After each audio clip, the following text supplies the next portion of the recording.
Ég held að við séum meir og minna bara byrjaðir að rúlla. Brynjar Karl, vertu hjartanlega velkomin hérna í hlaðvarpið. Hvað segir gott? Flott, Er það ekki? skemmtilegt að vera komin inn á hið háa Alþingi. Já, við erum hérna í þinghúsinu. Líst þér ekki ákveðlega á þetta? Það er rosa flott. Já, bara traust til Alþingis. Ég ber oft bara mjög lítið traust til svona, hvað segir maður, svona ráðamanna Já, og svona establishmentið. já, ég skil það. Ég skil alveg hvernig það gerist, sko. En það þarf einhver að ráða, sko. Það er einhver að ráða för. Þú veist, það er einhver að leiða. Ég veit það. En stofnanakerfið er kannski, hefur valdið fólki vonbrigðum að einhverju leyti. Ég hef ekkert bara, svo er þetta náttúrulega, ég er bara alltaf litaður af því svona síðustu misseri. Ég hef ekkert góða reynslu af establishmentinu. Nei, þú ert aðalega að glíma við sveitafélagin. Þar erum við Alþingi saklaus að einhverju leyti eða eitthvað. Já, þú veist, þetta er áhugavert, sko, maður er bara einhvern veginn á sinni vegferð og svo rekst maður utan í alls konar og já, maður hefur rekist mest utan í sveitafélagin og náttúrulega bara Reykjavíkurborg. Já. Svo náttúrulega líka svona íþrótta elítan. Já, íþrótta establishmentið, það er establishmentið. Sem er nú reyndar. Það verður að við sem ekki mjög gott íslenskt orðið við establishmentið, en þetta lýsir einhverju ástandi, einhverju fyrirbæri, já. En svo náttúrulega er sko íþróttahreyfingin, þú veist, þetta eru félagasamtök og það er dálítið áhugaverð svona uppbyggingin á því, þú veist, þau geta ákveðið alls konar hluti og svona. Getur sagt mér, sko, fyrir utanaðkomandi, að því að þú stofnar körfuknattleiksfélagið Aþenu. Hvernig virkar það ef manni dettur það bara í hug frá einum degi til annars að stofna slíkt félag? Þú veist, hvað mætir manni? Er maður, þú veist, þarf maður að maður má bara stofna það? Já, og maður þarf að hefja starfsemi einhvern veginn? Já, þú þarf að stofna það í gegnum það sem er kallað hvað er þetta aftur kallað? Þetta eru eitthvað leyfiskerfi. Héraðssambönd fyrir ekki. Já. Og héraðssambandið er þá íþróttabandalag Reykjavíkur eða það þarf að gera það í Reykjavík. Já. Og það sem við gerðum þetta á Kjalarnesi, þá þurfti að fara gegnum IBR og svo þarf ISI að samþykkja það. Já. Og bara áhugavert að segja frá því að við vorum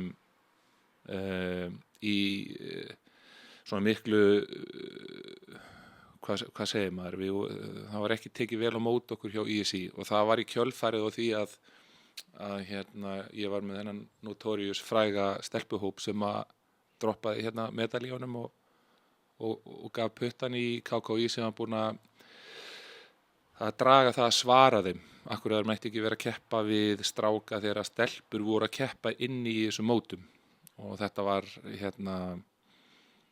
já, og svo áttar maður á... Getur við rifjað upp nákvæmlega hver dýnamíkin var og aðdragandinn í því? Ég meina, hvað gerist svona konkrét fyrir þá sem, að því að þú ert náttúrulega búin að vera að hjakkast í þessi mjög mörg ár og ef maður rifjar þessu upp, sko, hvernig byrjaði þetta og einmitt, þú veist, það var það sem vakti helsta athygli við málið var að þið vildu keppa við stráka. Já, þetta var... Og þið hafi verið að gera fullt af öðrum merkilegum hlutum í þessu, sko, en það var svona það sem gerði þetta að alveg frétta efni. Eða? Já, það sem að, sko, eins og ég lýsi þessu alltaf, þá var þetta bara þannig að ég kem inn í Stjörnuna að þjálfa og þar var mér alveg misbóðið, sko, það hallaði alveg gríðarlega á stelpunar þar og við fórum að rífa það í gang og ég er svona, þú veist, ég get alveg kalla mig svona smá kallrembu, þú veist, komandi inn í það, ég hef ekki viljað koma við þennan kvennabolta með priki, sko, þetta var allt svo súrt og stemningin svo óbóðslega súr og allt mjög áhugavert svona að velta því fyrir sér, sko, svo er þetta bara þannig að ég ákvað bara þarna í tækifæri að því ég er með dóttur mína inni til þess að auka virði stúlknanna sjálfra og þetta er sko í raun og veru þannig að ég ætla bara að ala upp stelpur sem breyta þessu sjálfar, þú veist, við ætlum ekki að fara á einhvern fórnarlamsvagn eða fara að væla yfir hlutunum, ég bara trúi því að það er að mörgu leyti eigi bara meira tækifæri heldur en strákarnir til þess að gera það ef þú heldur rétt á spilunum og þetta var 10 ára vegferð sem er að enda eftir mánuð en hún byrjar í raun og veru þannig að við þær verða fljótt svo góðar af því að þær eru þjálfaðir eins og strákar Já, og skilur, ég bara þjálfaðar eins og við byrjum strax að nuttast utan í kúltúrin og innan stjörnunar það ennþá. já, og bara fyrir utan líka Já. og svo gerist það að þær þurfa bara betri samkeppni og þá fyrir við að fara inn á strákamótin og þau fyrst eru strákamótin haldin af félagunum, þau eru ekki undir reglíf sem sagt beint undir KKÍ og svo þegar verða 10 ára þá er í fyrsta skipti haldið Íslandsmót fyrir 10 ára og þá er okkur sem sagt meinuð þáttaka og það sem var búið að gerast á þeim tíma var bara að þá var ég búin að átta mig á því að það voru svona 3 hlutir sem ég þyrfti einhvern veginn að búa mig undir að tækla á þessari vegferð til þess bara með dóttur mína og fyrst var það bara almenn svona vanvirðing og hún felst í því að eru gerðar litlar kröfur stelpurnar eru svona babyar meira svo var það á þeim tíma þá er ég með svona þjálfaraskóla og það er massív svona kynferðisleg áreitni og eitthvað svona dót sem að mér fannst að mörgu leyti stelpurnar gætu sko höndlað betur og það var ekkert rosalega vinsælt sko og ég var að segja við stelpurnar sko þið þurfum bara að massa þessa gæja sko Já. og þannig ég sá að það var bæði sko það voru aumingjar sem voru að koma inn og notfæra sér það að það veru stelpur sem að væru valdlitlar og mér langaði bara að keyra þessar stelpur upp og svo það sem við höfum verið svolítið að díla við núna á síðustu árunum það er bara svona almennt kúltúrin það má ekki tala við stelpur eins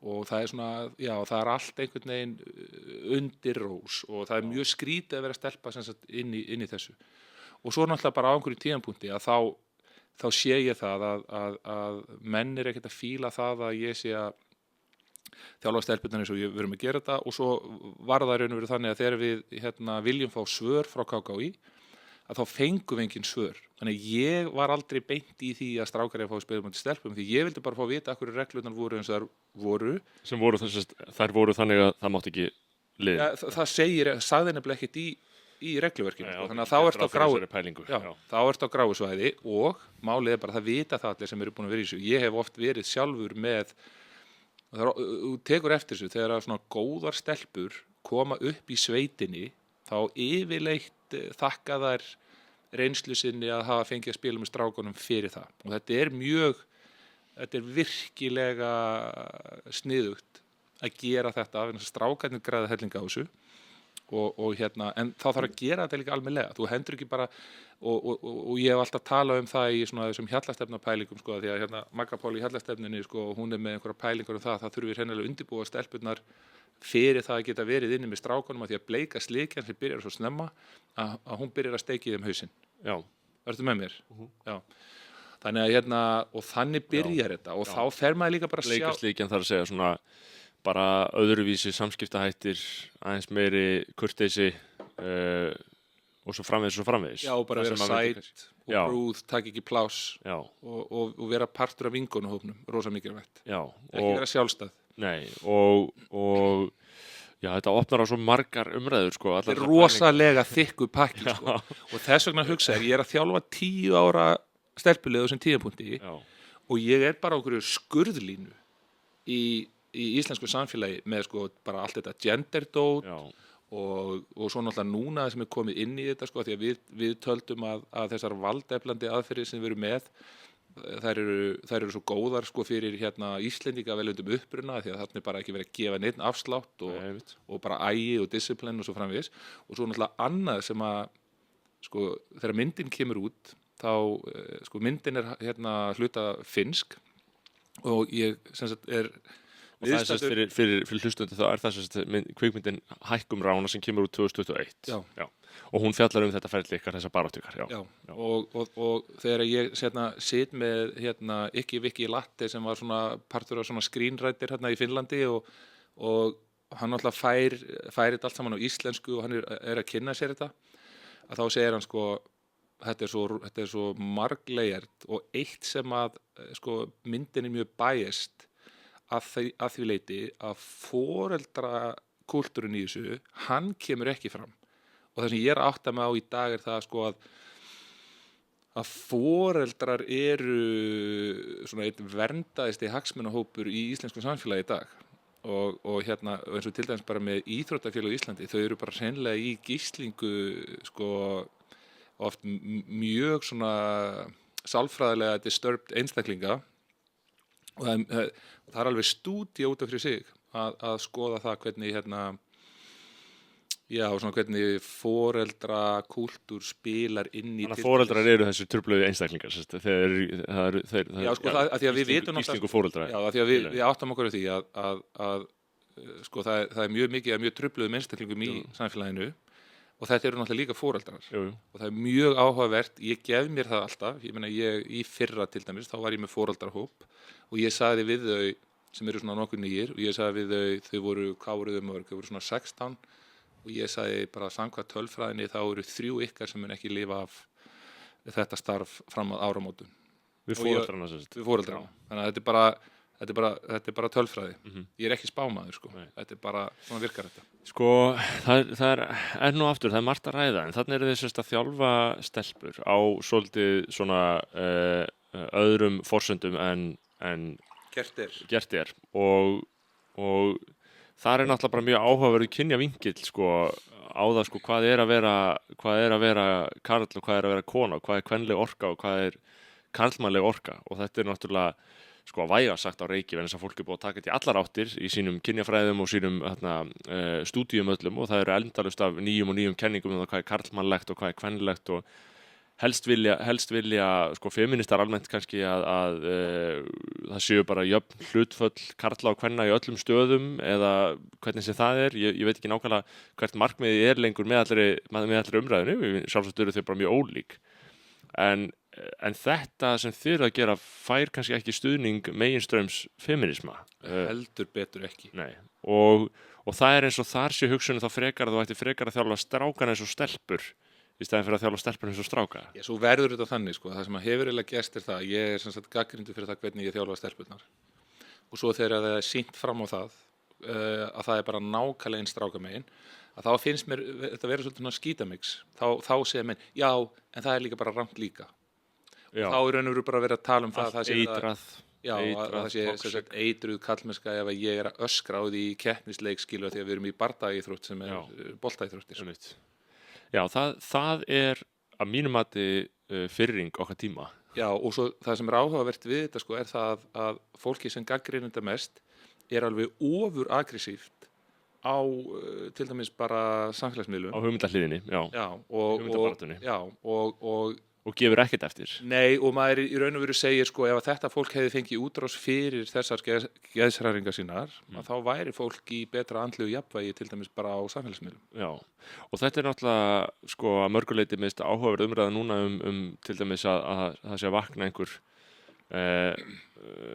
hvort sem fólki líkar það betur að verða það sé að vakna einhver stríðsandi í Evrópumönnum til dæmis að þeir sé að fá einhvern endurnýjan lífskraft sem finnur sér farveg inn í stríðsátök og þetta er mjög vafasöm þróun að mínum mati vegna þess að við höfum tól sem við ráðum ekki við að nota, þau eru of sterk skilur en grunnurinn, baráttu andinn hann hefur fundið sér löngum farveg í íþróttunum og þar fá menn að vera þessi villimenn sem þeir eru til dæmis bara það að svona leiðarljós í hugmyndafræði okkar það hvernig við erum að eiga samskipti frá degi til dags þau eru almennt að við eigum að sýna vægð við eigum að gefa eftir, við eigum að vera diplomatísk og svo framvegis en í íþróttunum þá er svona almennt gengið út frá því ef við erum í meistaradeildinni í knattspyrnu þú vægir engum, skilur, þú ert ekki að hlífa neinum, þú gerir allt til þess að vinna alveg sama hvernig það lætur hinum líða þannig að sú hugsun er svo áhugavert að hún lifi áfram í íþróttunum og meðan meginstraums hugsunin er ekki sú en síðan þegar fólk Það er áhugavert að segja þetta sko því að það er í raun og veru líka útfærslu atriði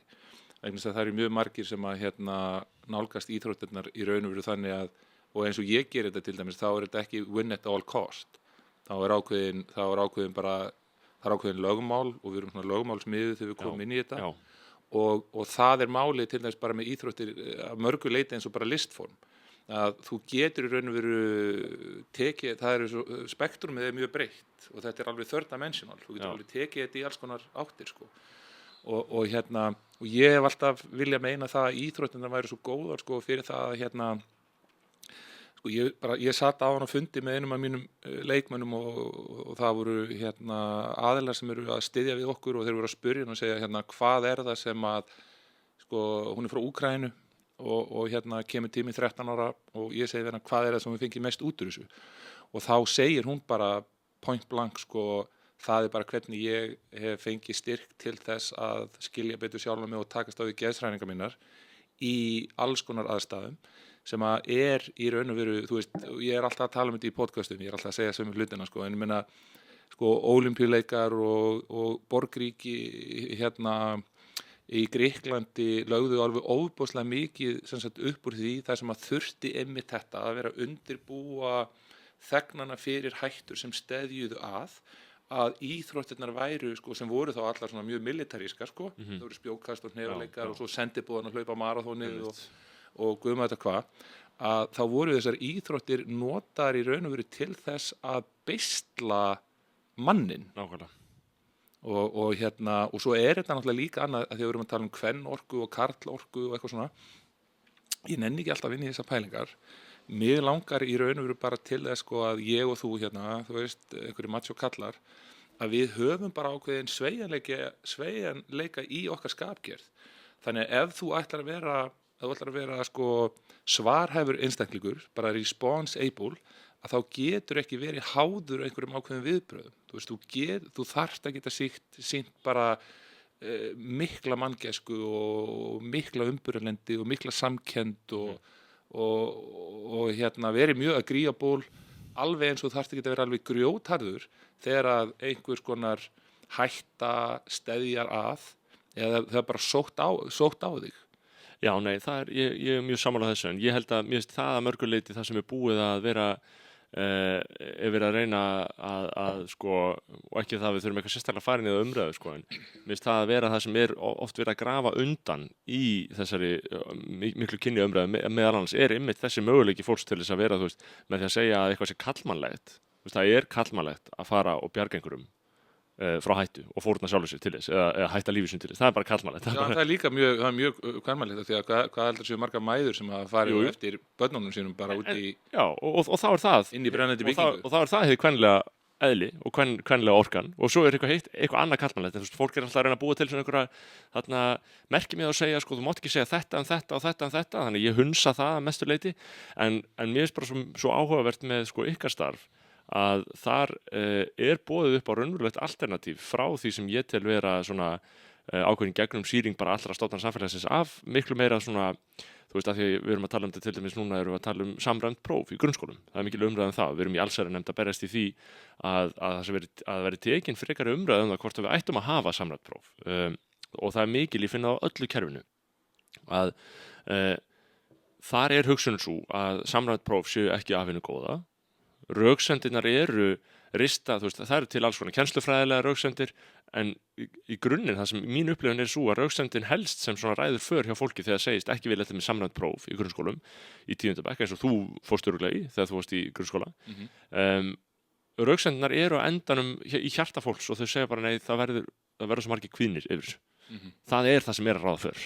Þótt að þú getur nefnt alls konar kennslufræðileg rök, ekki góð mælikvarði, nær ekki utan raunverulega þekking og svo framvegis, þá held ég að það sé það sem ræður för, sko, það verður svo margir kvíðnir. Og þá erum við að segja, sko, heyrðu, ef að þú ert með eitthvað sem er að gera nemendur kvíðna, eins og samræmt próf,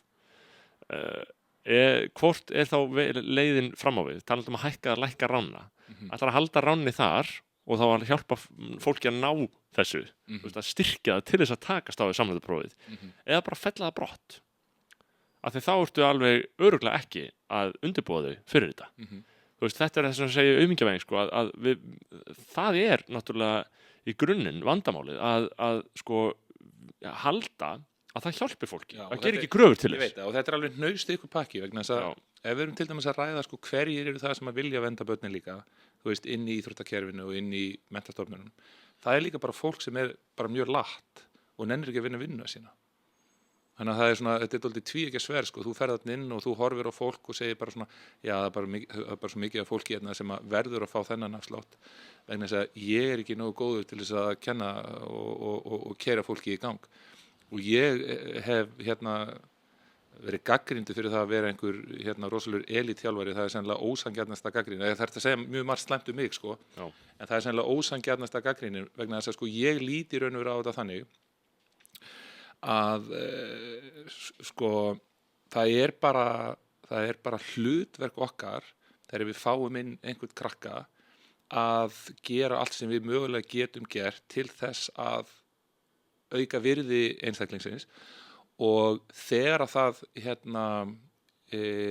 gengur illa, þú veist, þá myndi ég til dæmis alltaf segja sko, að stæðsta ástæðan fyrir því yfirleitt bara hvað að gerast sko, heima hjá fólki og þá þetta svona spurning, sko, hvað getum við til dæmis gert til þess að setja pressu, sko, því að þú veist, allt sem heitir kvíði og allt sem heitir agaleysi og allt þetta kemur allt heima frá. Já. Og þá þetta líka orðið bara svona spurning, sko, hvaða þú veist, að því ég valdi það að gera mjög miklar kröfur til dæmis, sko, ástæðan fyrir því að ég að lenda í verstu vandræðunum, sko, sem ég lendi í, vegna þess að ég hef verið að gera til dæmis, sko, kröfur á foreldra. Og þegar þú færð foreldrarna á þig, þá ekkert skrítið að sé fullt af til dæmis kennurum og fólki í þessum stéttum sem segja bara svona, heyrðu, ég hef ekkert verkfærin til þess að keyra upp þessa neðstu og þá ekkert skrítið að þeir vera kvíðnir og þarna, þú veist, menn hugsa þetta ekki alltaf root cause, menn fari ekki alltaf í rótin á þessu, sko. Svo alltaf verið að reyna að breyta einhverju svona centraliseriðu kerfi, sko. Þegar þú ferðir á sko operational level, þá þarft í raun og vera að vopna landgönguliðan, sko. Þú veist, hann þarf að vera með græjurnar. Og það þá kennarinn eða foreldrarnir? Þetta allt, sko, þetta byrjar og endar allt með, sko, kúltúrnum, ergo, foreldrunum í þessu tilviki. Já. Og þú þarft ekki nema 1 eða 2 geðsjúklinga sem þú lendir í og þú segir bara, veist að ég nenni þess ekki, sko. Og þetta allt saman í boði mjög, sko, meiri hlutin af fólkinu úti með mjög sterka samvisku en algjörlega duglaust af því að það hefur það svo helviti gott. Já. Og þetta hnignunin, þetta úrkynjunin þegar við erum farin að hafa það svo ógeðslega gott að við ráðum ekki lengur við þetta vegna þess að við höfum það er svo mikið val. Og svo líka bara mjög áhugavert að pæla í svona sálfræðilegri stöðu þjóðar sem að býr við svona miklar allsnægtir sem gengur út á það að sko lífeðlisfræðilega þá hausinn okkur harðvíraður fyrir ströggl. Já. Og þegar við höfum ekki lengur þetta svona lífsviðurværi ströggl að þá erum við bara farin að leita að alls konar öðru drasli og ég var að rifja upp með krakkana mína eða stelpuna mína, þetta alltaf orðna konur Viktor Frankl sem talaði það, sko, þegar hann fór í útrýmingabúðir nasista að þá voru framinn fleiri sjálfsmorð þar heldur en í velferða, sko, ríkinu Austurríki. Já. Þú veist, þetta segir ógeðslega mikið hvernig við getum fengið svona mikið dysfunction og mikið rugl í þetta velferðaland Ísland. Sko. Já, sko, það voru framinn færri sjálfsmorð þar en í velferðaríkinu. Færri sjálfsmorð í útrýmingabúðum. Já, akkurat. Þarna, ég líka upptekinn að þessum þætti, sko. Við ræðum það svo oft og maður oft svo. Þarna, við vorum á fundi hjá Höllu Tómasdóttur eða þessu verkefni sem hún með sem heitir þessi riddara kærleikans og þá voru svona margir alþingismenn að tala saman einmitt andlega líðan, sko. Þetta sem var tekið á Bessastöðum? Nei, núna var það var bara eitthvað svona sérfundur haldinn í Iðnó núna daginn, hún bara að halda einhver svona fundi með alls konar fólki held ég. Já. Og alþingismönnum var boðið og við vorum að ræða þetta en það kannski ekki punkturinn en punkturinn bara að þar oft þessi niðurstaða það hvað við höfum það gott en fólki líður illa og það vantar einhverja baráttu hjá fólki og þess vegna eru náttúrulega íþróttirnar ágætu farvegur og svo framvegis og líka svo sem bara pólitísk baráttu og hugmyndabaráttu það svo sem vettvangurinn sem maður hefur valist inn á sjálfur sko sú baráttu og Finnurðu tilganginn? Ég hugsa oft að það er hugmyndafræði sem mér finnst vert að berjast gegn, sko. Þú veist, Já, berjast gegn. Já, þú veist, en það er þá mín barátta, skilur. Við erum aðalega að berjast gegn, kannski á þessu stíði. Það er erfitt að segja að maður sé að gera neitt annað núna í stjórnarandstöðu, en nei, það er svo margt sem við þurfum að ræða í þessu, sko, krakkarnir og andlega ástandið og strögglið. Erum við menn í það? Já, það er spurning, sko. Ég meina, ég náttúrulega hef líka fylgst með þér, sko, því að við höfum náttúrulega líka stundur rætt þessi skólamál líka í tengslu við að því við erum núna að ræða sko rótina af vandanum í skólakerfinu og ég hef sagt sko að í skólakerfinu erum við kerfi sko og hvort sem það er skólakerfið eða heilbrigðiskerfið og þetta voru forðum dag voru þetta kerfi sko sem að fólk saup kveljur yfir ef það komu stórir árgangar það fættust stóru árgangar, það var svolítið mikið álag, sko. Það var svolítið mikið að gera. Já, því að skúrarnir voru settir fyrir utan en það voru, þú veist, stóru árgangar af sko, Íslendingum að fæðast, en síðan breyttum við atvinnumódelinu, þannig að við fengum innflytjenda líka, og það þá, skilur við, frá 2015, það bættust við, sko, fleiri 10.000 mjög hratt inn í kerfið, og þetta hefur þótt að það svona sé hvergi orðað almennilega af ráðamönnum. Þetta valdi því að skólakerfið getur ekki sinnt hlutverki sínu svo að mikill sómi sig að lengur. Það er raun og veru, það er búið að bætast það mikið af hlutverkum inn í skólakerfið, eins og ég sé þetta á mínum samtölum. Hvernig heldur þetta sé þá á, sko, í erfiðari hverfunum?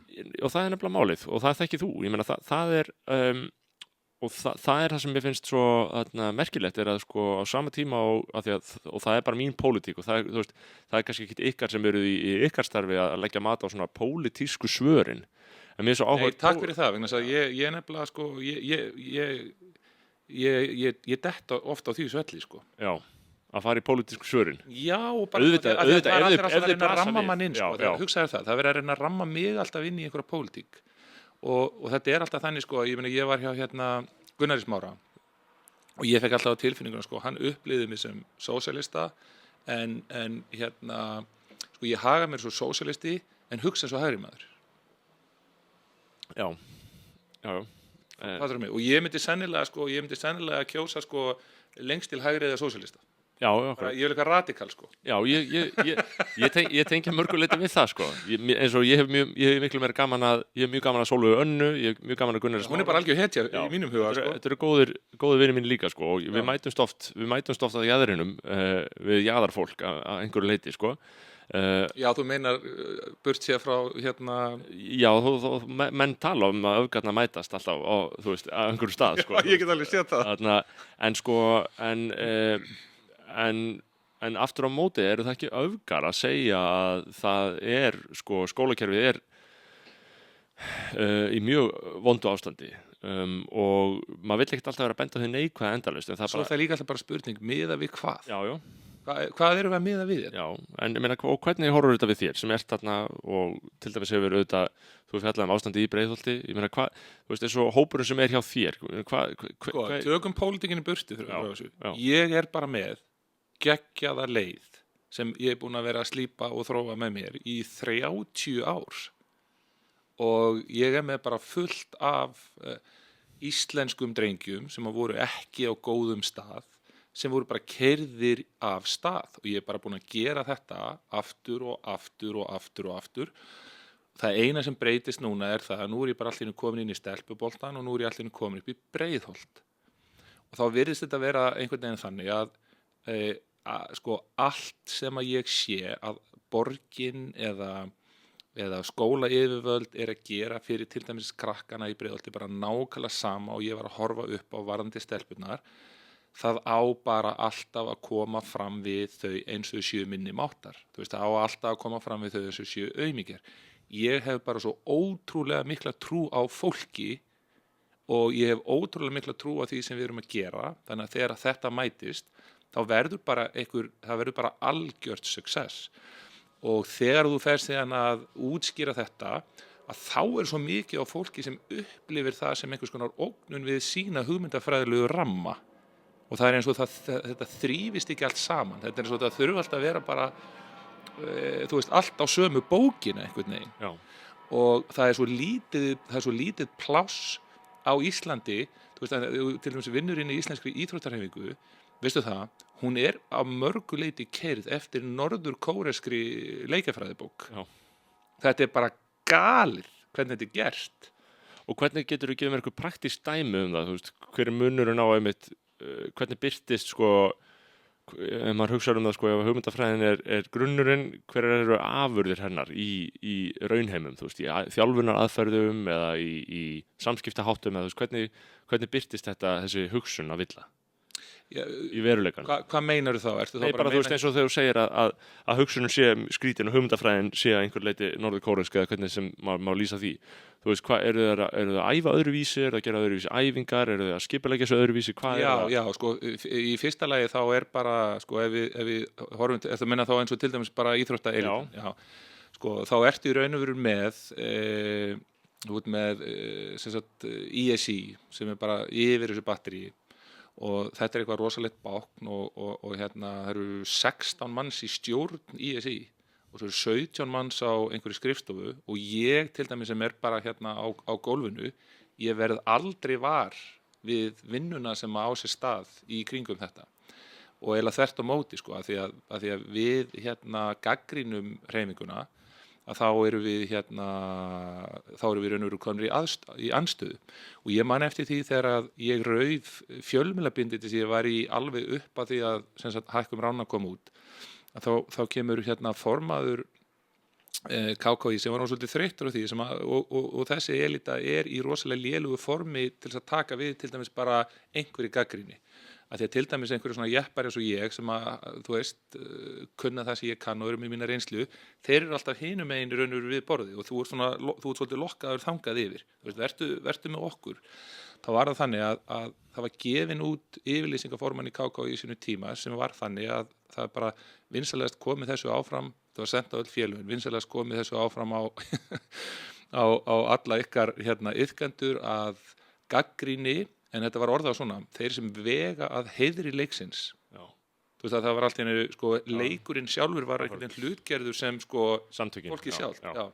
Ef þú vegur að heiðri leiksins, að þá getur aganefnd sekta þig. Og það sem mér fannst svo áhugavert á þessum tíma var það, að það sagði engin neitt við þessu. Þetta er eitthvað rosalegasta sem ég hef séð. Og þetta sem sagt fólk sem að vinna fyrir félagasamtök sko, sem eru sponsuð í botn af hinu opinbera og já og svo hafa verið alls konar svona, þú veist, ef þú ert að gagnrýna eða sko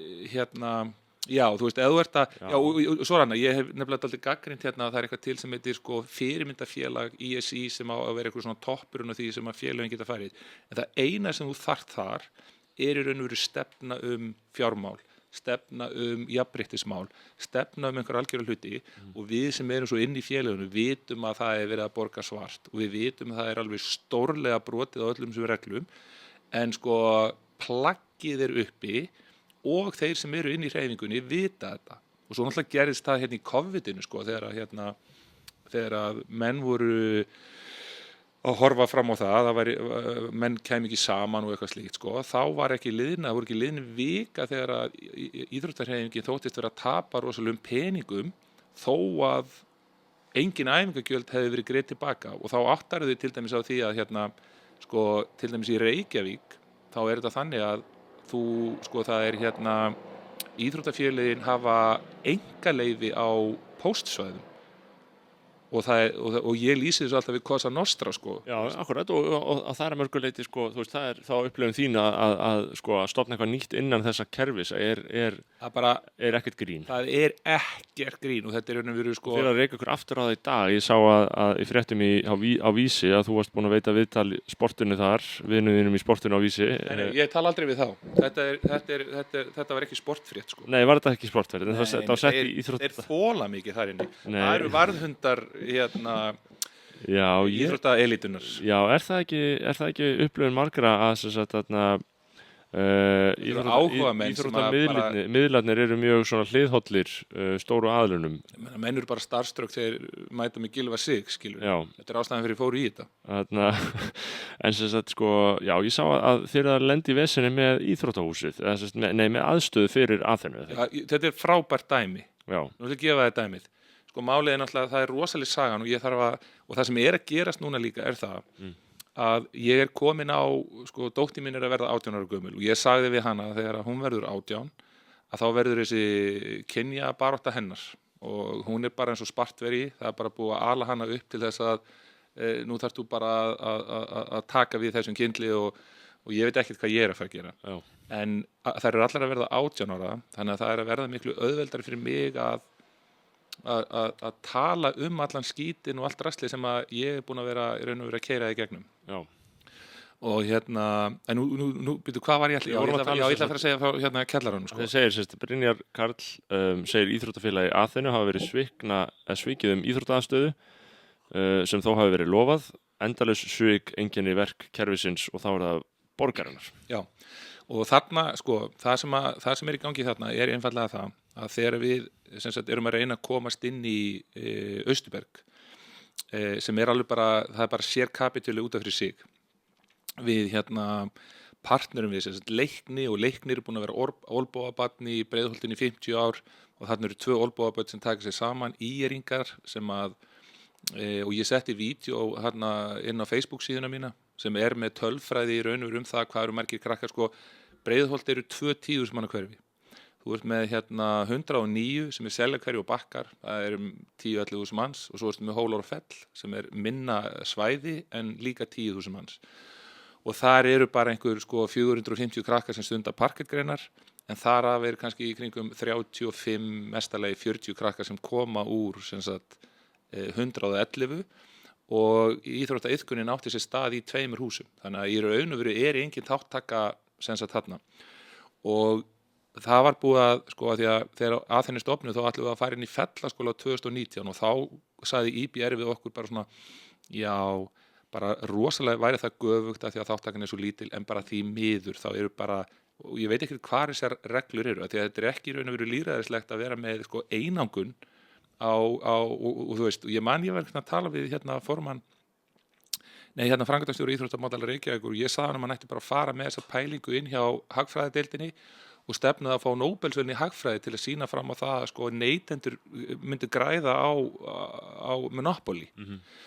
Og þú veist, og hver kemur og konfrontar elituna svona, þú veist, að hún bara við verðum að losa okkur við þetta entity að því að þeir munu bara grafa upp öll líkin og menn eru helviti værukæri, þetta allt annað eins og á Alþingi, sko, hér eru allir undir einhverju nálarauga og það má enginn sofa með neinum eða gera neitt á þess að það bara allt komið upp. Þetta ekki þannig. Íþróttapólitíkin sóðalegasta pólitíkin. Svo sem sagt gerist það að við förum inn í Austurberg og ég mun bara gera grein fyrir þeirri sögu miklu betur hvernig það í raun og veru gerist. Það var svona mafíustönd, sko, hvernig var reynt að halda okkur úti og við sem sagt komumst í gegnum það og svo fáum við nægilega tíma, við erum með 3 tíma 5 daga vikunar og við erum að gera það fyrir því að við erum komið með 130 krakka þarna í byrjun sem sagt næsta haust á þessum 3 árum og árið þar og eftir verður við sennilega komin í svona 150. Þannig að við erum að brillera með það sem við erum að gera og á öðru ári erum við með sko lið í úrvalsdeild og því líka inngjöfin fyrir hverfið og það kjallarið þarna undir og hjá mér, burt séð frá því hvort ég sem Íslendinga erlendum upprennið eitthvað svoleiðis, þá hef ég alltaf verið með sko heimspeki og hugarþjálfun, alveg gríðarlega og ástæðan fyrir því að ég get verið að keyra á svona afreksmiðaða þjálfun og nota bene, það veit enginn hvað ég að tala þegar ég segja afreksmiðaða þjálfun, það bara að þú ætlar að gera betur í dag en þú gerir á morgun í öllum þáttum sem bara við getum ímyndað okkur að bara krakkar þurfi að hafa og svo það sem sagt þannig að við erum að berjast fyrir þessum kjallara og það bara þaggað, það vill enginn hjálpa okkur en samt logar Breiðholtið og mér fannst þetta alltaf svo skrítið og svo æla mennus út úr sér loksins, já það þarf að fá leyfi frá bruna eftir litinu og eitthvað slíks. Heyrðu, keyrum það í gang. Það sem gerist í öllu þessu síðan, að því að við fáum engan stuðning við bara megum við ekki. Þannig að þú fer til dæmis inn í borgina og ætlar að fara að gera eitthvað, þá ertu bara komin inn í svona merry-go-around, þú ert bara komin inn í eitthvað svona þessi vísir á þennan, þá ertu bara komin í hring. Bara hefur heyrt að þessu, sko. Já, enginn tekur ábyrgð á því sem í gangi. Og þetta vil ég til dæmis meina að sé aðal vesenið sko í Breiðholtinu í dag. Það ekki krakkarnir, það í raun og veru bara hvernig þau fá að vaða uppi á þess að neitt taki ábyrgð á því. Svo gerist það að Eiríkur Björn Björgvinsson, viðreisnarmaður, hann sem var kosinn á þing núna. Sessunauturinn í þingsal, já. Hann sem sagt tekur við sem sviðsstjóri menninga og íþróttamála. Já. Og þetta svo fyndið sko, mann líður eins og þetta sé bara engill þegar hann reynir ekki að standa í vegi fyrir því sem við erum að gera. Já. Því að hann hefur enga pólitík í þessu og við áttum reyndar mjög gott öskursýmtal í byrjun sko og þannig að þú veist það var ekkert, hann bara gerði þetta ógeðslega vel og hann bara heiðarlegur og vann þetta í heilindum og auðvitað bara var hann að mjaka þessu áfram. og það gerir það verkum að við sjáum fyrir okkur að við getum verið með aðstöðu fyrir þjálfara. Það rosalega mikill tími til dæmis sem fer í það hjá okkur sko, við flokkum krakka í 3 kategóriur. Við erum með þess að efna krakkar sem fá sko, fjárhagslegan stuðning, félagslegan stuðning, krakkar sem fá ekki fjárhagslegan stuðning en eru með félagslegan stuðning, og svo erfiðasti kategórían sem við erum alltaf að ná betri og betri árangur með, og því að þú þarf bara að vera svolítið út á götu til að finna þá krakka sem fá ekki efnislegan og ekki félagslegan stuðning, og þegar við erum að halda utan á þetta, þá fer, þú veist, krakki sem í þessari C-kategóríu þarna, það fer meiri tíma í einn svona krakka heldur en í heilan flokk sem ég þjálfa í Garðabænum. Að því að ímyndaði bara, hann með bólgur í hælnum og getur ekki sko, stunda íþróttina. Fólki vantar skó. Þannig ég kaupi skó á hverju einasta ári til þess að hafa inn í húsinu, þannig að við getum gripuð strax og þau eru bara strax svona komin inn í kerfi, við þurfum ekki að byrja á því að fara og tala við foreldra eitthvað. Og þetta er rosalega delicate sko, að því að ég hef fengið lithánskan föður alveg eipsittandi yfir mig, að því að honum leið eins og ég var að aumingjavæða sem sagt börnin hans. Þannig að þetta er alveg svakalega erfitt að finna bara, þú veist, hvar er þessi lína sko. Og við erum með búninga og við erum meira saman með svona Aþenubóli, Aþenupeysur sem við kaupum frá Kína, þetta kostar 1000 kall og við prentum þetta sjálf og það er bara búið að passa upp á þetta. Og já, þannig að þú veist, við kerum þið eru að reyna að hjálpa fólki í rétta átt þarna, já, og svo förum við niður í allir við að fá þennan kjallara, þar sem að þjálfararnir okkar fá aðstöðu, vegna þess að allir þessi fundir og raun og veru aðstaða þjálfarana er á göngum íþróttahússins. Og svo bara gerist það, við höfum að fara hérna í gegn og við fáum loforð þetta og þetta er algjör rottuhola sko. En brunaeftirlitið, heilbrigðiseftirlitið fer hérna niður, þá þarf að gera þetta og þetta og reyndar Eiríkur fékk þetta í gegn, þetta var gert og við raun og veru gerum díl við borgina sem sagt það að við leggjum á okkur vinnuframlag. Það er handlað að sponsora borgina sem er bara í einhverju algjöru rugli með sín fjármál, þannig að ég er að sponsa borgina og ég prívat og persónlega sitt inn í þetta verkefni eitthvað í kringum sko 13-14 milljónir á ári. Þess að ég er að sponsa borgina. Já. Svo núna, þegar við eigum að fá þetta, þá eru keyptir skjávarpar og það eru keyptir borð og stólar og við erum með smá eldunaraðstöðu og vinnuframlag og ég veit ekki hvað búið að vera vetur. Svo fer Eiríkur á þing. Og við erum bara, okkur er skotið 2 árum aftur í tíman og það sem er svo ömurlegt við þetta er það að menn geti ekki einu sinni bara ákveð og sagt bara nei, þið fáið þetta ekki. Heldur, hvað er málið núna? Ég er búin að reyna að hringja í embættismann sem hefur þetta á sínum málum í 4 vikur til þess að fá lágmarksvirðingu við það sem við erum að gera. Veistu, það síður á mér. Já. Þetta er og eigið þið þá ekki að fá þetta lengur eða? Sko, svo fæ ég hringingu. Ég er búin að fá 3 hringingar inn úr borginni, það sem hefur verið sko, frá allstaðar frá. Þetta eru 3 hringingar. Það sem menn er að segja við mig sko að hér sé á ferðinni persónuleg óvild. Þannig að þetta er svona smá sálar bákn, fólk sem fær einhver völd og er að misnota það þegar þau er að þjóna samfélaginu sko. Já, og þetta er það sem við erum að díla við. Þú veist, þetta er bara, það er ekkert aðhald með þessu og veistu, ef að menn vilja ekki hafa okkur þarna, þá þurfa menn bara að gera hreint fyrir sínum borðum og segja bara nei, þið eru bara hansi óþægileg og svo núna sko erum við er náttúrulega íþróttarhreyfingin með mig í einhverju fáralegustu sko spænsku rannsóknaréttar yfirhalningu sko, ég hef aldrei séð annað eins vegna þess að sko Laugardalurinn, hann er allur saman. Þú veist, þú ert með Íþróttabandalag Reykjavíkur, þú ert með ISÍ. Já. Og svo þegar einhver í borgarapparatinu er búin að vera að vinna með Íþróttabandalaginu ákveðin tíma, þá verður svona vinahygli og eitthvað svona dót og við erum bara að drepast úr einhvers konar svona smábæjar syndrúmi sem að gerir það verkum. Hverjir tapa á því? Hverjir eru það sem er að fara að tapa á þessu? Það eru krakkarnir í Breiðholti. Já, og maður spyr sig pólitík sko. Já, og það er náttúrulega sláandi að heyra þessar lýsingar á því sko þegar þið eruð eins og ég upplifi þetta af heilindum að reyna að gera gagn á þessu svæði og bjarga krökkum í mörgum tilvikum frá mjög slæmum aðstæðum sem geta myndast þegar fólk nær hvorki að fóta sig eins og bara núna í verulega mörgum tilvikum, nær ekki að fóta sig í skólum, nær ekki að fóta sig í neinum íþróttum, nær ekki að fóta sig í neinu og hvað gerir fólk þá? Þú veist, það fer bara. Veistu, það er svo auðvelt að rannsaka þetta. Það er svo rosalega auðvelt, sko. Sjálfur er ég með track record af svona fólki og einmitt þessi maður sem er að hjálpa okkur að gefa klósetti var píparinn sem er að vinna í klósettinu að niðri, þú veist, hann er sjálfur strákur sem að fór í gegnum þetta prógram, sko. Já. Nei, en þess vegna segi ég, sko, er einhver furða að borgarkerfi sem hegða sig með þessum hætti hafi ekki heldur stjórn á ofbeldismálum sem koma upp í Breiðholtsskóla. Ekki snowballs chance in hell, skilur.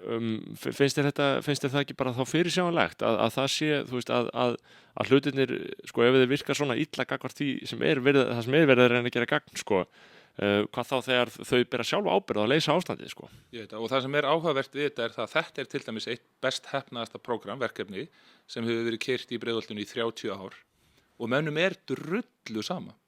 Og pólitíkin, sko, þetta er sem ég að segja þegar við byrjuðum þetta samtal, sko, ég hef bara, sko, trú minn á þessu öllu saman, hún fer þverrandi sko, bara meðan að klukkutímarnir líða. Já. Og sérstaklega hugsaði síðan þetta, að því að það er ekki eins og sko, málefni barna í Breiðholtinu hafi ekki verið í deiglunni, þetta er bara okkur í einasta ári. Já, þetta er bara augljóst. Já, og þetta er svona einhver siðferðisleg leyfisveiting fólks að halda það, sko, að tala þetta sé bara nóg að tikka í boxið. Já, ég er svo samfélagslega ábyrgur að því ég er alltaf að tala vandamálinu í Breiðholtinu.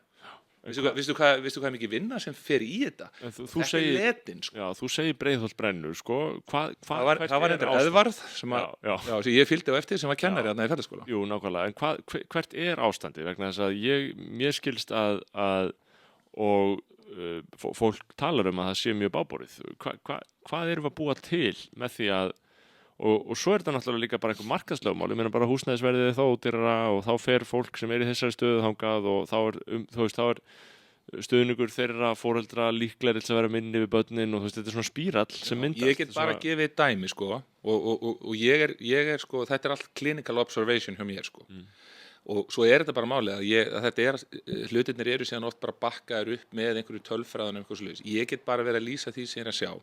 Ég var að tala, ég vonist ekki að kjafta að mér hérna, ég var að tala við einn mann sem ég kalla nú alltaf bara herra Breiðholt, sko, legend í leikni og allavegana og bara, þú veist, sonur einstæða móður og búin að búa þarna alla hundsakattatíð og ég fær eitthvað að ræða við hann hérna, já, þú veist, hann að tala barneignir og eitthvað og ég sagði, já, hvernig verður það síðan bara gaman að vera hérna í hverfinu og þínum hérna æsku slóðum eitthvað, hann sagði, ekki séns, ég bara leiðu ég eignast börn, þá er ég farin. Og þetta er ég að heyra aftur og þegar ég nefndi það að Íslendingar var á harða hlaupum út úr Breiðholtinu, því að þú getur líka litið á þetta þannig. Þetta er ekki bara það sé fullt af fólki erlendum uppruna að fara upp í Breiðholt. Þetta er bara það að Íslendingar eru að fara út úr þessu. Og þá kom skólastjórinn í Fellaskóla og sagðist ekki kannast við þetta. Og ég hugsaði bara býtunum við. Það er 90% barna sem eru ekki með íslensku sem fyrsta tungumál, þú veist bara í hvað lalalandi erum við hérna? Já, það er kannski stóra vandamálið, er lalalandið, sko, að pólitíska hugmyndafræðin býður að þú eigir ekki að segja hlutina uppátt eða eins og þeir eru, heldur eigir einhvern veginn að orða hlutina óljóst og jafnvel eins og maður, sko, merkti af viðbröðum borgarinnar í upphafi í tengslu við málið í Breiðholtsskóla þar sem það var ekki hægt að tryggja öryggi barna lengur. Það var í raun og veru, mér sýndist það alltaf á fyrstu fréttunum að það var í svona 2-3 daga sem bara hljómaði svo borgin ætlaði bara ekki að gangast við því að þetta væri í gangi. Og hún bara getur ekki fyrir sitt litla líf komið fram með að það sé orsök og afleiðing fyrir einhverju hlutum. Og það er dálítið vandamáli, sko. Það er enginn að sækjast eftir virðingu, það er allir að sækjast eftir vinsældum. Já, nei, mér finnst þetta og sko pólitískt og það er náttúrulega mitt pólitíska materi. Ég er að segja sko mér finnst enginn taka undir að þannig séð nema kannski í mínum flokki og jú, kannski einhverjum öðrum en í öðrum þá er svona ekki stemning fyrir að tala það beint. Að innflytjenda stefnan sem víðasta skilningum finnst mér vera ósjálfbær, sko. Ég er bara hjartalega sammála því, en pældu í því, sko. Pældi hvað er erfitt að taka mig hérna núna, sko, sem er að vinna þarna frá. Ég er ekki að sjá missu hippana mæta inn og hjálpaði mig með þetta og eiginlega þvert í frá, sko, vegna þess að svo þegar maður fær inn einhvern baldin einstakling sem að þarf að taka á og foreldranum allt þetta og færa á sig einhvern skít sko, að því að maður er kannski farin að seilast sko lengra heldur en það sem er að gerast bara á körfuboltavellinum og hugsaðar hættuna. Þú veist, ég er ekki sko, ég er í sjálfboðavinnu við þetta. Já, og eins og segir með Mussu Hippan sem er þetta hjá mér í 107 og segir, hugsar allt fagurt, þar að segja sko, jú, heyrðu, opni landamæri, meira og meira hvort sem við erum að tala um hæliskerfið eða innflytjendamál í víðari skilningi, að þetta sé allt saman vandræðalaust, við þurfum bara meiri, svona eins og Vinstri grænir og ráð, sko, þó þeir séu nú reyndar ekki lengur inn í Alþingi, það er meiri inngilding og svo eru svona orð sko, sem ég reik mig svolítið á, eins og inngilding, þú veist, í borgarstarfinu, borgin talanum, þú veist, við þurfum bara meiri inngildingu fyrir útlensku börnin og ég veit ekkert hvað það þýðir. Það veit það enginn sko. Það veit enginn hvað það þýðir. Það er hægt að segja, þú veist, í hverju tilviki, í hverju samtali getur maður ákveðið einhverju merkingu fyrir þetta. Þetta þýðir einhvers konar, og ég hef bara svona náttúrulega skepsis gagnvart í bara, heyrðu, af hverju þessum mál eins og þetta þegar við erum að tala um skilur, heyrðu, hvað er að gera? Ef eina svarið þitt er að nota orð sem var fundið upp fyrir mjög stuttum tíma, þá er eitthvað svona, mér líður svo að segja eitthvað lítið á bak við það. Þú veist, ef þú verður að nota orð, þú veist, segjum bara, prófum að eiga þessa umræðu og það má ekki nota orð sem voru ekki til fyrir 20 árum. Það er alls konar umræður í samfélaginu sem eru áhugaverðar ef maður segir, þú mátt ekki nota einu orð sem voru ekki fundin upp fyrir 20 árum. Og það er eins og inngilding, ég meina, þú getur ekki, sko, hver á að inngilda hvern þegar 90% íbúan eru bara mættir, þú veist, úr öllum áttum og þú veist, það vantar einhvern grunn. Ég var í útvarpsþætti með mumma í mótorsmiðjunni og hann var að tala, sko, á þeim tíma var verið að tala um snemmtæka íhlutun, þú veist, snemmtæka íhlutun, já. Og svo er ég með þvílík snemmtæka íhlutun, sko, að fá hann fullt af einhverju krökkum og, sko, og gildin og hlutirnir og leksjurnar sem við erum að kenna þarna. Þetta er, þú veist, það er ástæða fyrir því að það er búið að vera að gera heimildamynd um þetta í 10 ár. Það hlýtur að vera eitthvað merit í þessu og það hlýtur að vera þetta hlýtur að vera eitthvað spennandi og það er svo auðvelt að kynna sér þetta en þetta má, sko, þessi snemmt bara whatever og innlimun og allt þetta sem þetta kallar, við fáum ekki svona pláss til þess að gera þetta ef ég skil þetta eins og þá að gera þetta. Já. Þú veist, þannig að þetta er svona, já, og svo virðist þetta vera þannig líka að ef það á að blása einhvern dreik framan í því, sko, að þá er bara hægt að taka eitthvað svona koncept sem að verður aldrei skilgreint, heldur bara tilfinningalega hlaðið. Já, tilfinningalega hlaðið og pólitískt hlaðið, sko, og ef þú neitar að nota orðið, þá ertu orðið vondur og svo framvegis, og ég hugsa líka, sko, í sambandi við snemmtæka íhlutun, sko, að þú talar um mótorsmiðjuna sem var þarna náttúrulega átaka á sín tíma og ákveði verkefni. Menn eru búin að tala um snemmtæka íhlutun í mjög langan tíma og menn eru búin að tala um mjög langan tíma eins og ég gert núna, sko, því ég er inn í allsherjar menntamálanefnd, við fáum fólk til okkar á fundi hin ýmsu mál úr öllu kerfinu og þar er allir alltaf sammála um, sko, að já, sko, við erum með mikil úrlausnarefni í skólakerfinu núna, þú veist, það eru mikil vandamál og við náum ekkert að aðlaga, þú veist, allt fólkið og þú veist, þetta gengur illa, þú veist, þetta gengur illa þetta prófið, þetta fjölmenningaprófið, þetta fólk að fá bara endalaust á fólkið inn og koma með einhvern veginn inn á saman stað, þetta gengur illa, þetta liggur fyrir, en þá segir já, eina lausnin er þá bara að snemmtæka íhlutun, eina lausnin er þá bara að byrja nógu snemma við að aðlaga, að grípa inn í og bregðast við, eins og ég voru að segja allan tíman, akkur hefur einhver trú á því að núna sé það að fara að gerast? Nei, eins og ég sé þetta, þú veist, krakkarnir okkar sem ég var að kalla þarna, sem er í þessari sé-kategóríu þarna, að ég er ekki að sjá neitt gerast í kringum þetta fólk. Nei. Það er bara ekki neitt. Nei. Og ég ætla bara að segja það, bara svo það sé sagt, þá er ég mjög fordómafullur maður, sko. Ég er að gefast upp á Íslendingunum. Ég fíla útlendingana miklu betur, sko. Já. Þú veist, mér finnst Íslendingar bara vera, sko, latir, tilætlunarsamir,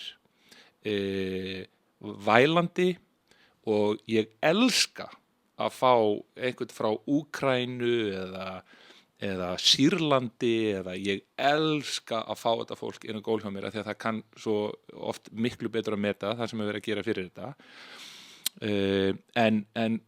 en sko að við ætlum að taka við fólki og vera ekki með meiri infrastruktúr heldur við erum að gera galið. Er ég miðflokksmaður? Hvað er ég? Já, ég myndi segja það, sko, miðflokksmaður. Já, mitt. Nei, sko, nei, ég meina, sko... Ég vil moka inn útlendingum hérna, sko. Já, nei, ég held að við, mín skoðun er svo náttúrulega svona ef við förum út úr allri retorík og allri hæðinni, þá myndi ég segja að mín skoðun er svo að við verðum bara að taka í handbremsuna, sko, alveg, og mér finnst bara að við þurfum að endurskoða alveg alla innflytjendastefnuna, en það er bara pólitísk sýn, sko, og svo getur fólk verið ósammála því og sagt, sko, eins og sagt er, sko, já, við þurfum bara að taka betur á móti, sé það ekki gerast, við erum ekki að gera það, fólk sem er eins og þú er að starfa í Breiðholti sér bara og veit að það er ekkert að gerast að þessum toga sem fólk er að tala sem er eitthvað svona betri inngilding eða betri bla bla bla. Já, og ég get sagt það er ekki að gerast. Já, og fólk sem væri ekki með þessa mótþróa streituröskun sem ég er með í þessu verkefni, sko, það væri hægt, sko, fyrir, sko, 20% af mótlætinu sem komið hérna. Já. Þú veist, þannig að þetta er eiginlega það sem það sem ég er eiginlega að reyna að fá Íslendingar til að skilja, það er það að ef að svona verkefni eins og við erum að keyra sem, sko, rosalega vel gert, rosa góður árangur, ofboðslega auðvelt að koma og kynna sér hvað er í gangi, allt mjög mælanlegt. Ef að við fáum ekki í brautagengi, veistu það, then we're in a world of shit. Já, þá er bara ekkert annað þarna. Veistu, ég bara, og það er bara þess vegna sem að ég er hérna, þú veist, ég er ekki, þetta er ekki auðvelt fyrir mig að standa í þessu. Þetta er ekki, ég brenn ekki fyrir það að mæti podcast og láta gamminn geysa, sko. Sko, þetta er bara í alvöru, þetta er svo mikið stór mál, þetta er bara málana í dag. Já, og hvað er málmálana? Hvað þarf að gera? Já, hvað þarf að gera?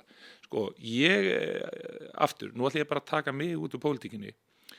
Mér langar til dæmis bara að sjá það að það fari á stað einhver forvirk vinna í það að styðja við verkefni eins og við erum að vinna þetta og að menn kynni sér hvaða árangur er í gangi af því og ef að menn hafa ekkert annað að þeir séu þá að koma til okkur og segja ok, hvernig getum við skalað þetta? Já. Og áður en við skölum þetta, hvað teljið að þið þurfið til þess að þið getið náð ennþá betri árangri og leifum þessu að verða til og í staðin fyrir að það sé verið að gaggrina okkur á fólki sem hefur aldrei komið í heimsókn og fær bara einhver svona lykt af því að við þessi skærulega samtök hérna skiluru séu bara óferjandi, það séu bara ekki hægt að vinna með þeim af því að þau þurfa að olbúa sig svo áfram, sko. En enda, þú veist, enda er kannski ég meina, þú stundum með læti í fjölmiðlum og svo er svona einhverju prófessorar á menntavísindasviði sem skrifa lærða greinar um það hvað ykkar nálgun er Formaður sálfræðifélagsins Pétur Makk skilur bara allt problematíst í sínu einsta eðli og já, það er spurning, sko, það sem ég held og það sem ég finnst þurfa allar að mörgu leyti ef maður hugsa samfélagi í víðari skilningi er að það er ekkert vanþörf á svona ákveðinni, sko, andlegri vakningu að mörgu leyti, finnst mér, að fólk, sko, treysti sér til þess að bara standa með krafti, standa með hristi, standa með frelsi til þess að vera öflugur, standa sér vel og svo framvegis, að því hugmyndafræðin er ríkjandi að, sko, heyrðu, ef að það er eitthvað þannig í gangi, hvað verður þá þennan hérna sem er að verða út undan, það er alltaf fyrsta hugsunun, finnst mér. Í stað þess að lyfta öllum upp eins og ég var að tala með samrættu prófin, sko, í stað þess að hafa bara, nei, hérna eru kröfur og við viljum að fólk mæti þessum kröfum, við gerum kröfur en ekki, heyrðu, ef einhverjum líður mögulega illa, þú veist, bara rétt eins og Þorgrímur Þráinsson fær voðalega neikvæð viðbrögð þegar hann fer og segir einhver hluti sem voru bara gjörsamlega sjálfsagðir fyrir 20-30 árum, sko, bara, heyrðu, taktu ábyrgð sjálfur þér, þú veist, það er enginn að koma það er enginn að koma að bjarga þér. Þetta þykir svona samkvæmt þessari meginströmshugsun sem ég finnst vera gegnum sýrð í kerfinu, sko, einhvern veginn problematíst eða vandamál. Þetta er hnignun, þetta er úrkynjun. Og það er andleg úrkynjun, sko.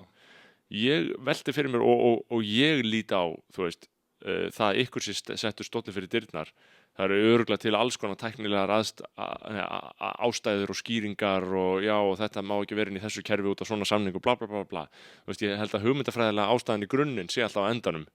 Við fílum ekki þessa víbru, sko. Og svo er það líka áhugaverð, sko, til þess að ná í gegn, þú veist, alltaf farið súper diplomatíska leiðir, þú veist, alltaf bara já, heyrðu, við erum að gera þetta og svo framvegis og andvaraleysið er algjört og ef það er þannig í þessu sem við erum að gera þá veit ég að það er þannig allstaðar annars staðar og báknið er bara svo flókið og það er svo stórt og það er svo ófókuserað og það er svo hrætt líka. Já, nei, ég meina mér finnst að það er einmitt máli, sko, það er bæði í kerfinu og líka kannski hjá fólki almennt, að þú tala nú Íslendingana sem eru ekki með nógu gott hugafar og nógu öflugt hugafar, þú veist, það er velmeguna vandi líka í þessu, sko. Já. Þriðja kynslóð. Hvað er það? Fyrsta kynslóðin byggir þetta, önnur horfir á þetta að vera til og þriðja tekur sem sjálfsögum hlut og rústar og svo förum við í hring. Já, í víðum skilningi þegar við tölum að þjálfa ungmennina. Þetta er gefið bók sem heitir þriðja kynslóðin.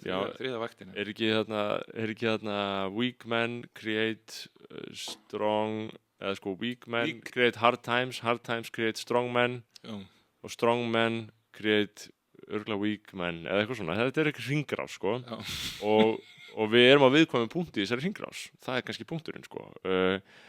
En ég tel að hluta til að því sko, það sem að ég tek eftir bara ég fer á svona clinical level sko, þá er þetta bara dálítið þannig að sko foreldrar bara síðustu 30 árin það er langt síðan ég er búin að þjálfa í 30 ár sko, að það er bara þannig að sko, kynslóðin sem var að ala upp þessa kynslóð sem er núna í íþróttunum að sko hún ólst ekki upp í sama í sama kúltúr, þú veist, þú stígur ekki sömu ána tvisvars, þú veist, það er bara annað farvatn í gangi og sko samverutími til dæmis bara barna og foreldra er bara orðin miklu meiri og bara eins og með notkun og tækni og svona, þetta eru bara hlutir sem að við missum þetta bara einhvern veginn, þú veist, allt verður djöflunum á vopni í þessu sko. Já.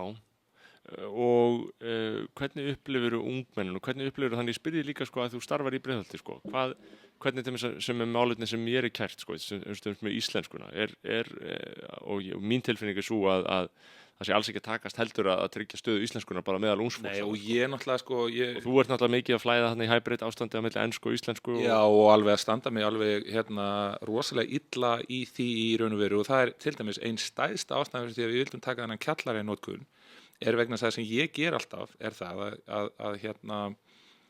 að sko ég er með það sem við köllum svona heimspeki og hugarþjálfun og þetta gengur í raun og veru út af það. Mér langar að kenna krökkum alls konar hugmyndafræði, alls konar filosófí, alls konar heimspeki sem að bara verður á vegi þeirra og ég veit það og sko það er endalaust verið að vanmeta börn en ég trúi því að börn geta tengt við sko hluti sem þau er að upplifa og er að gerast. Þess vegna eru íþróttirnar mikilvægar og svona taka leksjurnar líka svona úr umhverfinu og það sem við gerum einfallega er það að þegar við erum að kenna alla þessa hugarþjálfun og heimspeki að þá eru krakkarnir alltaf að glósa orð og þetta er rosalega mikilvægt til dæmis á svona stað þú veist, talan ekki heimalærdum sem hefur bara alltaf verið partur af því sem við erum að gera því að við viljum vera að styðja við krakka sem að já, kannski er ekki fá hvatningu einhvers staðar annars staðar frá og en svo erum við kannski bara í þeirri aðstöðu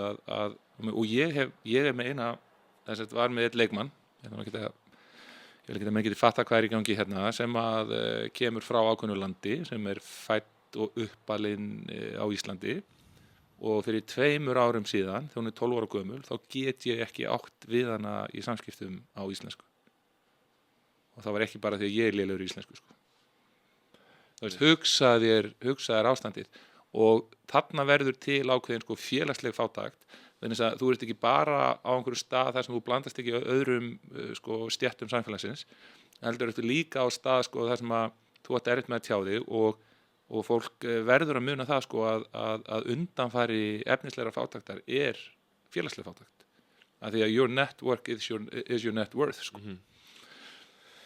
Já, nei, þannig að það er ekki að takast að brúa þetta bil að tryggja stöðu íslensku. Við erum bara á leiðinni, við erum ennþá á leiðinni niður og þetta er rosalegt ástand. Þetta er bara svakalegt, af því að þetta er svo mikið grettistak sem þarf í þetta. Og pældu bara í þessu. Ég man til dæmis eftir því þegar við vorum að fara inn í Austurberg fyrst, þá var Íþróttabandalag Reykjavíkur og fleiri að reyna að halda okkur sem sagt fyrir utan og mér fannst ótrúlega áhugavert þegar að sko, það koma oft svo grillaðar pælingar út úr einhverjum svona stofnunum sko, en maður fattar sko, hvernig það eru keyrðar áfram eins og til dæmis bara það akkur er léleg íþróttaþátttaka til dæmis stúlkna í 111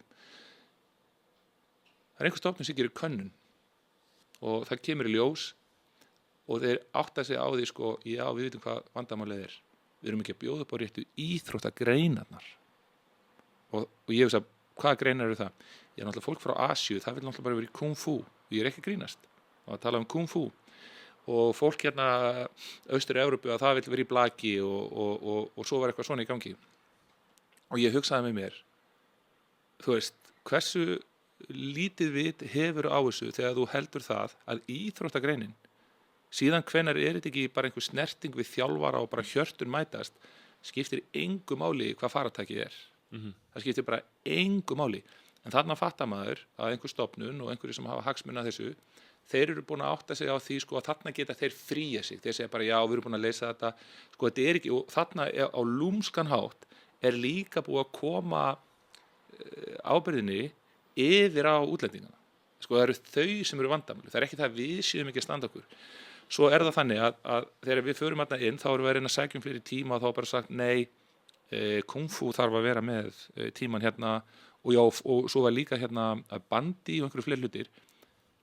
það voru bara ekki þjálfarar og þetta er vandamálið it's not about the X's and the O's it's about the Jimmys and the Joes þetta snýst ekki leikfræðina þetta snýst allt fólk já. Og þetta er það sem að kerfið skilur ekki ef þú ætlar að til dæmis að ná einhverjum tökum á ástandinu upp í Efra-Breiðholti eða inn í skólanum að þú þarft að headhunta einstaklinga og þú þarft að hlúa að einstaklingum.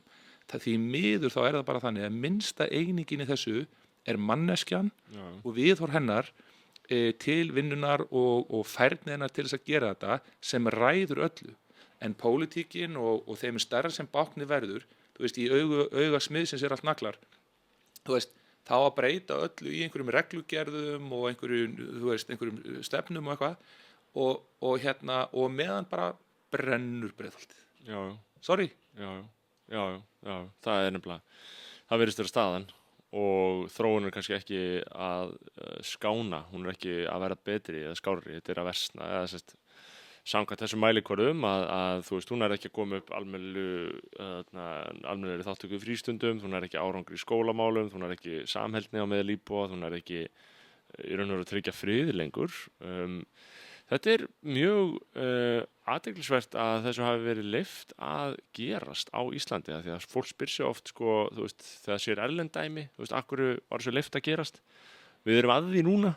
Þú veist, það er það sem við erum að gera núna. Ég haf með dæmi hérna sem að, það er alltaf að koma til mig fólk sem er að hvetja mig áfram. En notabene, allt þetta fólk þorir ekki að stíga fram opinberlega. Reyndar sá einu daginn sem að hérna var að taka skrifið, ég var líka aðeins að peppa hann í þetta. Og, sem sagt, talandi um að stíga fram, skilur, bara að þú talir þessi mál og hvernig staðan er raunveruleg í Breiðholti, það er mikið frávik frá öllu af því að einmitt, þú veist, þeir sem starfa hjá hvort sem það eru skólarnir eða í stofnunum hjá borginni eða jafnvel í íþróttahreyfingunni, þú veist, það er allir múlbundnir, skilur, það segir engin neitt. Þetta smábæði syndrom, það sem allir eru svo meðháðir að það bara, það er allir frændur, sko. Það er regla og það er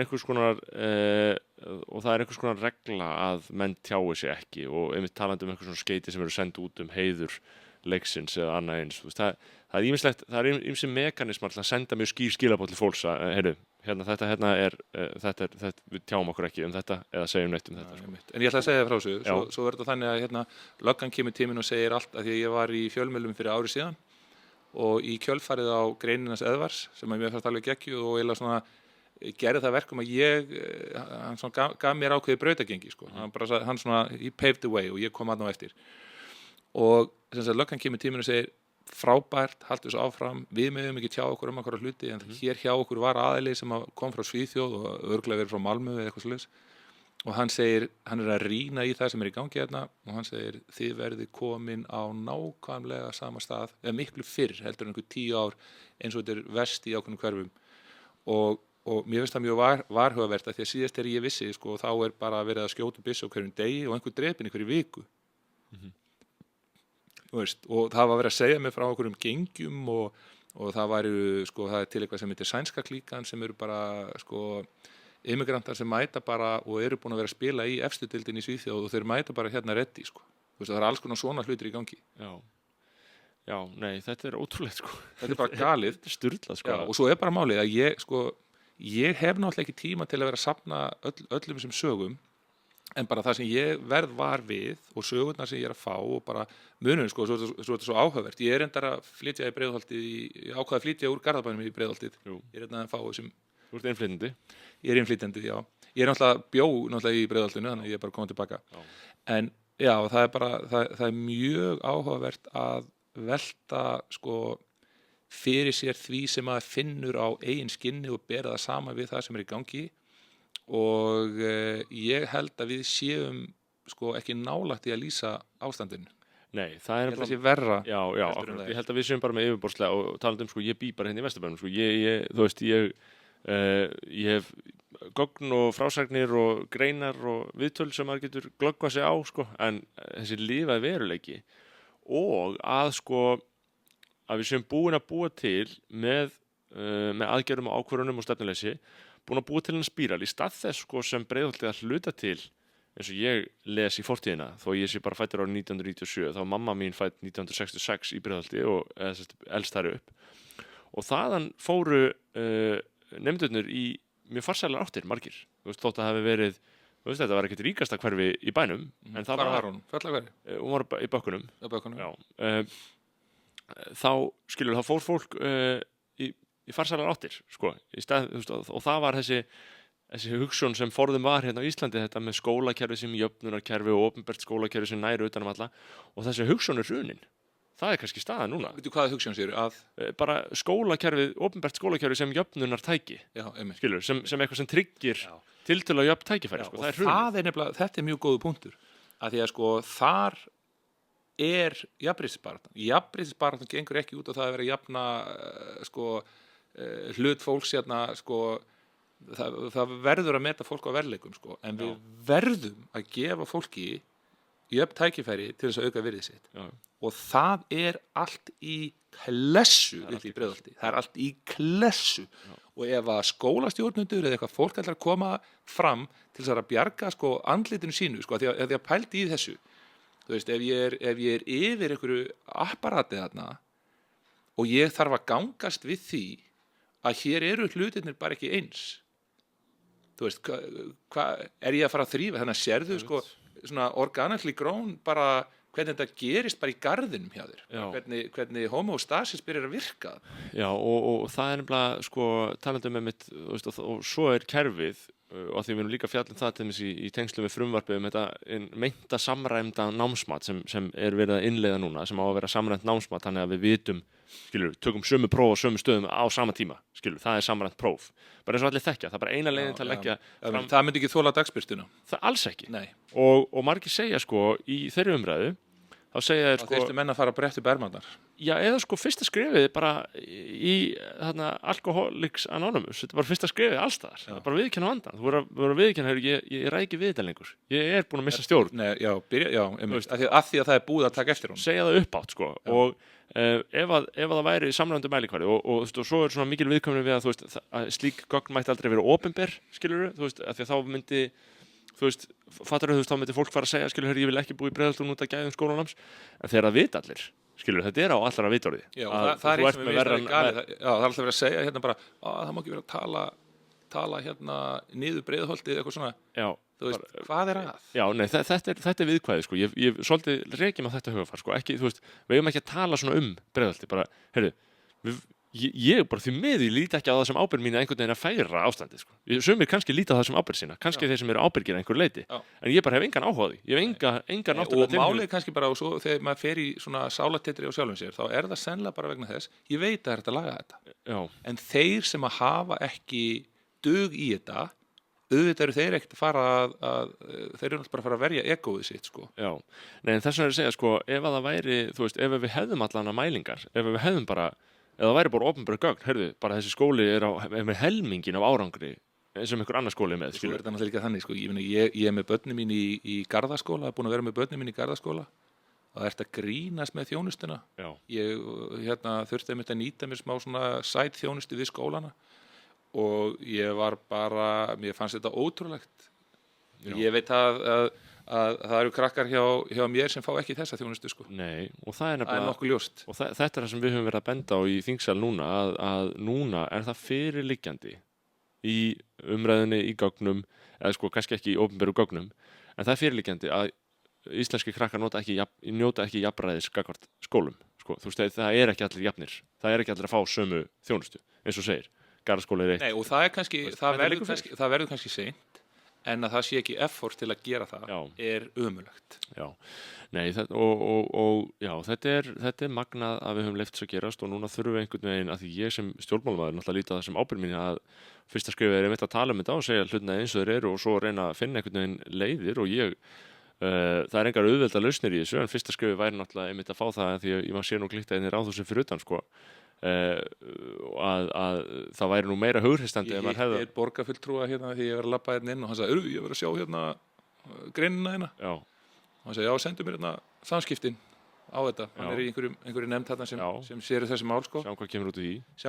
En ég ætla líka bara að hvetja þig og alla í raun og veru að koma og kynna sér það sem er í gangi upp í Austurbergi. Já. Það þarf maður að gera. Og líka bara heyra í mér. Ég er ekki þingmaður, ég er ekki Suður, sko. Já, það er rétt. Já. Breiðholtið er í mínu kjördæmi, sko. Ég ber raunverulega ábyrgð á því sem er í ganga hérna, sko. Veist, það er mín upplifun. Það er svona. Já, ég vissi það ekki. Nei, þetta er mitt umdæmi, sko. Bara rétt eins og landsbyggðinni með sína fulltrúa út á landi. Veist, þetta er bara heyri beint. Þú verður að drífa þig upp í Austurberg. Já.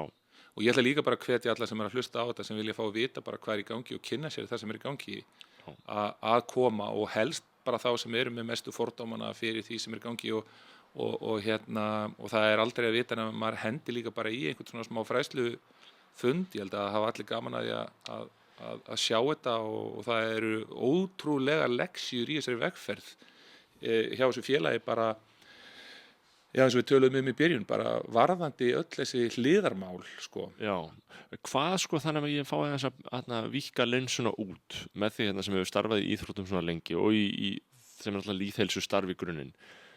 Nú er mikil umræða kannski ekki hvað þannig að allir finni fyrir en mér finnst svona aukin umræða kannski heilsu og lýðheilsu, líkamlega heilsu fæði og annað eins hjá fólki almennt og ég er náttúrulega þeirra skoðana til dæmis að þessi miklu vandi sem við höfum á okkar höndum til dæmis með heilbrigðiskerfið á Íslandi tengist að mörgu leyti og það er ekkert leyndarmál sko, þetta er náttúrulega bara lífstílsvandi líka þú veist að við erum með heilbrigðiskerfi sem á að lækna okkur en þetta heilbrigðiskerfi er raun og veru ekki heilbrigðiskerfi heldur veikindakerfi en við erum ekki með neitt heilbrigðiskerfi sko, þú veist, sem tryggir heilbrigð og tryggir það að fólk hreyfi sig nógu mikið og borði nógu mikið þú veist eins og það ætti bara að vera galið að einhver stundi ekki neina hreyfingu þú veist hvernig finnst þér þetta að vera eitthvað sem byrjar hjá fólki þegar það er ungt þú veist er það þar sem að áherslan ætti að vera til þess að tryggja það til þess bara þú veist og ég tala bara fyrir mig að því karl skilur mér að karlar eigi að reyna og í raun og veru gildir það bara nákvæmlega saman konur lyfta lóðum og stunda þolraunir þetta er samt ekki gert í nógu miklu mæli þetta leiðir á endanum til þessa gífurlega báks sem við erum með í heilbrigðiskerfinu vegna þess að fólk ábyrgist sig ekki nógu vel hvar finnst þér með að byrja í þeirri vinnu á Íslandi að því maður er með þig í þessu ungmennastarfi sko og auðvitað eru ungmenn að stunda ýmsar íþróttir en það kemur engin svona kannski yfirleitt ekkert svona persónuleg vakning hjá einstaklingum að heyrðu, ég verð að taka ábyrgð á heilsu minni það kemur yfirleitt svona á úlningsaldri það kemur svona á menntaskólaaldri hver eru þín sjónarmið á þessu sviði sko? Finnst þér þjóðin vera að drepa sig í vanheilsu og unnu matvörum og svo framvegis og heilsuleysi eða þú veist þessi þróun öll Já sko, ég tala náttúrulega bara eins og leikmaður þarna sko en þú getur líka alveg eins hent inn í þetta bara, þú veist, hvernig við neytum sko hvernig við erum að neyta bara tækninni líka fattar við, þú veist, bara allir þessir ósiðir og allt þetta og ég meina mér er alltaf tamt að fara bara í það sem við köllum rótina af öllu þessu og eitthvað sem við getum bara kallað að vera svarhæfur í sínu eigin lífi og byrja að gera sig grein fyrir því að að svona minnsta eining þinnar velgengnar sko, hún kemur úr alls konar lífsþáttum. Þú veist, við getum líka bara alveg hent inn í þetta sko, eins og ég að hugsa þetta bara samskiptum sem við eigum bara við hvort annað og fjármálalæsi og allt þetta. Ég meina ef þú ert með einstakling sem að finnst hann ekki vera neins virði og hann ber ekki virðingu fyrir sjálfum sér, þá skiptir engu máli hvað upplýsingar hann fær hvað er gott, rétt og æskilegt og eitthvað varandi eitthvað gildismat. Þannig að þetta er sjálfsmyndar atriði. Þetta er ekkert annað en sjálfsmyndar og bara svona þessi hugmyndafræði sem þú hefur bara það hver þú ert og gildismat. Vegna þess að þú veist, ég sjálfur er að vinna með sko, mitt day job er bara svona stjórnendaþjálfun og þar er ég í raun og veru bara alltaf að tala það að þú veist, ef þú ef þú ætlar að vera með fulla starfskrafta og bara eins og með íþróttamenn, ef þú ætlar að geta gert það sem þú ert að gera, þá byrjar mjög fljótlega áttaðið á því að því að þú færð endurgjöfuna frekar snemma með það bara hvað það gerir að borða svona mat og borða ekki svona mat og hvaða áhrif það hefur á því ef þú ert með einhverja ósiði varandi tæknina og ætlar ekki að haga henni eins og maður og svo framvegis. Þannig að þetta sko, og ég meina og þetta er til dæmis bara það sem að ég myndi segja væri besta afurðin til dæmis bara því sem við erum að gera í Aþenu. Veist? Þessi sjálfsmynd. Bara 100%. Því ég get ekkert mætt inn og alltaf berja eitthvað fólk með einhverjum bókum og einhverjum upplýsingum þegar að jarðvegurinn er bara ekki fyrir hendi, þú veist, hvað er það sem gerir það verkum að þú ert skuldbindið við eitthvað svona. Neyðist til þess að fara óhjákvæmilega í þessa sjálfsmynda vinnu. Það er, 100% sko. Nei, þetta er áhugavert mál, Brynjar. Þannig að það er búið að vera mjög gott að tala saman, sko. Er eitthvað sem brennur á þér í sáluðinni, í tengslu við þetta sem við höfum verið að ræða? Við höfum alltaf svolítið verið að ræða þessi samskipti við borgina sko, og annað eins og stöðuna í ykkar starfsemi. Er eitthvað svona sem að þið finnst ósagt í þessum efnum? Eitthvað þessa heildarmynd sko, sem þið eru að upplifa hálfu til þess borgaryfirvalda og auðvitað kerfisins alls? Nei, ekki nema bara það er þetta er pingu galið að vera alltaf í sömu hjólfarunum með þetta. Já, getur verið að þetta sé þér að kenna og sérst of mikill stríðismaður og átakasækin? Já, ég held að ég geti bara ónað þetta allt saman. Ég held að þetta sé bara allt mér að kenna. Já. Ég bara líti á þetta þannig og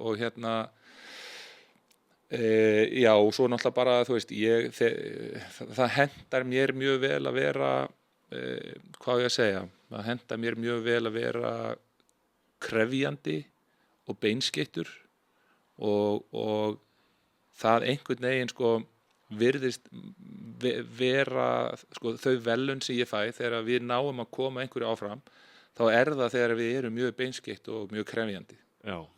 Og ég ætla nú, þú veist, þannig að þeir sem að velun okkur þá þegar við gerum það, þetta er alltaf áhugaverð sko, því að ISI ætlaði ekki að stofna félagið okkar í 2 ár og það var ekki fyrir að einn af okkur fór í fjölmiðla.